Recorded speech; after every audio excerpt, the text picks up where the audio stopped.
Ei, com prova, nois i noies? Benvingudes un altre cop al canal. Avui parlarem de... la feina. En altres paraules, el noble art de treballar. Aquella quan surts de casa i vas al metro o al transport públic i veus la gent com salta d'alegria per anar a treballar. Vinga, som-hi, nois, anem a treballar. A veure, seriositat. Hi ha gent, nois, que pensa que treballar fa salut. Parlant seriosament, a ningú li agrada treballar. A ningú, absolutament a ningú, ningú és ningú, Ningú li agrada treballar. És que qui va inventar la moda? És que qui va ser el xitxarel que va inventar la moda de treballar? Verge Santa! És que treballar no està fet per l'ésser humà, això ho sabem tots. Hi ha com 3 passos un dia feiner. Quan t'aixeques, quan treballes pel matí, quan treballes per la tarda i te'n vas cap a casa. Podrien ser 4, però són 3 perquè estem en crisi. No hay para tanto, ¿sabe? Mireu, el primer t'has d'aixecar d'hora. Hi ha com 2 menes de ritual. Posposar l'alarma per dormir 5 minuts més o bé directament t'adorms.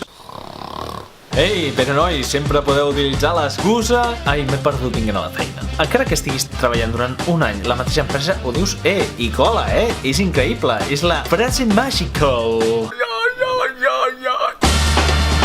Segon, quan comences a treballar, comences a agafar el ritme del dia, ja, com si veiessis la Macarena, pim-pam, pim-pam, pim-pim-pim-pim. Mentida, no vas a treballar amb ganes. Posar-se a treballar amb les ulleres aquestes de que no has dormit gens. No us creieu que és fàcil, I costa més quan tens el jefe que t'està vigilant a darrere teu, mirant-te de clatell, amb els seus aquells penetrants, com un ninja a punt de tirar-te el shuriken per darrere. Shuriken no jutsu! Diu, és que si inevitable de cagar-la en algun moment, tard o d'hora la cagaràs. O sigui, accepta-ho. Escolta, perdona que t'ho digui, però no és una A, és una B. Jo només recomano calma, Els caps són persones humanes que no volen estar al seu despatx, lògicament. Han de fer alguna que no sigui la feina. I què és alguna que no sigui la feina? Efectivament, mirar el treballador. Què fa? Doncs potser no està fent res. Potser la caga fent la seva feina. El millor de la segona part del dia feiner és quan surts a dinar, tu. Et pots posar un entrepà així de gran. Així de gran! A mi m'agafa una gana, amics i amigues, que no puc amb la meva ànima. Però no cal atipar-nos massa, perquè si no... ve la nostra amiga, la nyonya nyonyera. Sí, aquella sensació de dormir. Encara que et prenguis 2 cafès 3, tindràs son. A la tarda estem en modo suspensió.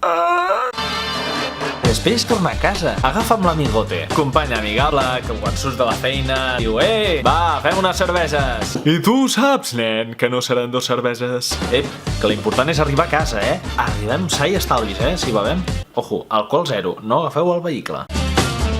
Això de la feina està molt inventat, perquè has de treballar tot el sant dia i després arribes amb uns dolors de cul, de pit, que t'arriben a tot el cos i només penses en menjar sopar o que els teus fills... Prou! Directament vols anar a dormir per demà tornar a aixecar-te amb aquella alegria tan encantadora i a treballar! És que t'agafa la triquinosis al final de treballar. En Joan Capri ja ho deia, l'estètica de l'home no està feta per treballar. Doncs revolucionem-nos tots. Ens quedem fent vaga al llit. Dormim les 24 hores del dia.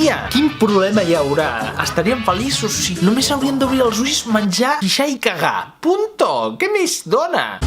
Però cal pensar que això de tenir feina i treballar té coses bones. Pots conèixer l'amor de la teva vida, pots fer molts amics, és tot un seguit de coses. Ens ho hem de prendre amb humor i valentia, perquè tot i que no estiguem fets per treballar, cal sempre veure la part positiva de les coses. I bé, nois, espero que us hagi agradat el vídeo i com sempre ens veiem la propera setmana. Heu bondat. Mama, què és la feina? Ai, fill meu, la feina és com el matrimoni. Quan te'n canses, et divorcies, com he fet amb el teu pare.